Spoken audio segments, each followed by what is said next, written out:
Assalamualaikum warahmatullahi taala wabarakatuh.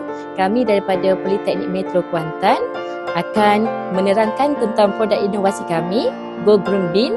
Go Green Bin merupakan salah satu inovasi tong sampah hijau bagi menggantikan proses kompos semula jadi. Terdapat beberapa masalah yang dikenalpasti semasa kami membangunkan Go Green Bin ini. Yang pertama adalah terdapat sisa makanan dari 6 kelas praktikal di dalam Politeknik Metro Kuantan. Anggaran purata sebanyak 50 kilogram seminggu sisa makanan dihasilkan daripada kelas amali di dapur. Masalah yang kedua adalah proses kompos semula jadi mengambil masa lebih kurang 6 bulan untuk mendapatkan hasilnya. Namun dengan menggunakan pakai Go Green Bin ini dapat meningkatkan lagi hasil kompos tersebut. Masalah yang seterusnya apabila menggunakan pakai kompos proses semula jadi adalah terdapat bau yang kurang menyenangkan. Namun dengan menggunakan pakai Go Green Bin ini kita dapat mengatasi masalah tersebut.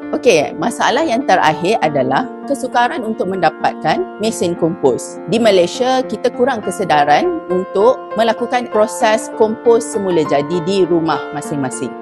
Oleh itu, 4 objektif Go Green Bin telah dihasilkan. Yang pertama, kedua, ketiga dan keempat. Baiklah, sekarang saya akan memperkenalkan kompos bin kami iaitu Go Green Bin. Di sini adalah tong sampah yang diinovasikan menjadi kompos bin yang mengandungi 4 elemen, 4 kompartmen iaitu bahagian roller, kemudian bahagian untuk tapisan dan tapisan air seterusnya kepada bahan sisa buangan. Baiklah, kita akan mula kompos. Ini caranya. Di sini saya menggunakan kulit telur. So, kita akan hancurkan kulit telur ni. Tujuan dia hancur supaya memudahkan proses kompos. Ia bukan untuk kulit telur sahaja. Sekiranya kita ada kulit tembikai ataupun kita ada sawi yang telah busuk, kita boleh gunakan dia terus pada bahagian pertama dan seterusnya sisanya akan masuk ke bahagian tapisan. Untuk kulit telur memang tiada air lah, tetapi kalau bahan-bahan yang lain seperti sayur atau buah yang mengandungi kandungan air yang tinggi, airnya akan turun ke bawah dan kita perlu buang. Kebiasaannya para pelajar dan pensyarah akan membiarkan 1 hingga 2 jam supaya air titisan daripada sisa tersebut betul-betul dapat dikeringkan dan bahan-bahan tadi akan terus masuk kepada kompartmen yang keempat, iaitu di sinilah. Di sini adalah kompos yang telah dikeringkan dalam 3 minggu. Sebenarnya dah boleh digunakan dah.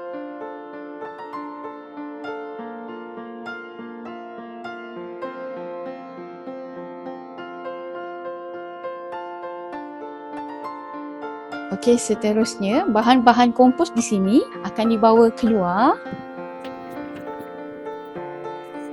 Ini adalah kompos kita yang berusia lebih daripada 2 bulan yang kita telah pun campurkan dengan sisa kompos bulan sebelumnya. Dan di sebelahnya pula adalah sisa kompos yang boleh kita terus gunakan.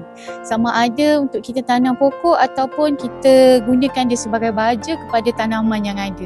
Saya nak tunjukkan di sini fungsi kompos yang kita hasilkan ini kita gunakan sebagai baja kepada tanaman-tanaman hiasan di PMKU. Antaranya pokok hiasan yang ada di sini dalam pasu ni adalah pokok keladi. Yang ini kita menggunakan baja kompos sepenuhnya. Maksudnya dia berkembang biak selepas kita gunakan baja kompos. Dan di sekeliling ni ada pokok nenas, pokok pandan. Sebahagian daripada projek kompos ni juga, yang mana tanah yang kita gunakan ni adalah tanah kompos yang kita hasilkan sendiri. Dan pokok yang kita tanam ni juga adalah bahan sisa dari dapur kita lah. Macam nenas ni kita gunakan daripada kepala nenas, daripada buah nenas yang kita beli. Maksudnya bukan kita beli benih yang baru, tapi kita gunakan recycle dari dapur kita sendiri. Dan bahan-bahan ni kita tanam dengan harapan dia akan memberi pulangan semula kepada kelas praktikal kita lah. Selain daripada kita gunakan di sini, sebenarnya kita juga berusaha untuk mendidik pelajar kita supaya amalan menggunakan bahan sisa ini sebagai kompos ni akan diperluaskan dan dibawa ke mana-mana pun pelajar ni pergi selepas ini. Okey, sebagai kesimpulan kepada projek kita kali ini, kita simpulkan bahawa kita dapat melakukan kitar semula kepada sisa-sisa dapur, mengurangkan bahan-bahan pepejal sampah yang dihasilkan daripada dapur, dan kita juga dapat memberi manfaat kepada tanah. Dan yang lebih penting lagi, kita dapat membuat penjimatan kepada pihak PMKU dalam proses pembelian baja untuk tumbuhan-tumbuhan hiasan yang ada di sekitar PMKU, dan kita juga dapat menyumbang sedikit bahan mentah kepada kelas amali yang dijalankan di sini. Bagi potensi komersial, yang pertama adalah dalam proses pendaftaran harta intelek MyIPO, yang kedua mengkomersialkan kompos kepada warga PMKU khususnya dan masyarakat setempat, dan yang ketiga adalah mempromosikan alat pengkomposan untuk kegunaan kawasan kediaman bertingkat tinggi. Sekian, terima kasih.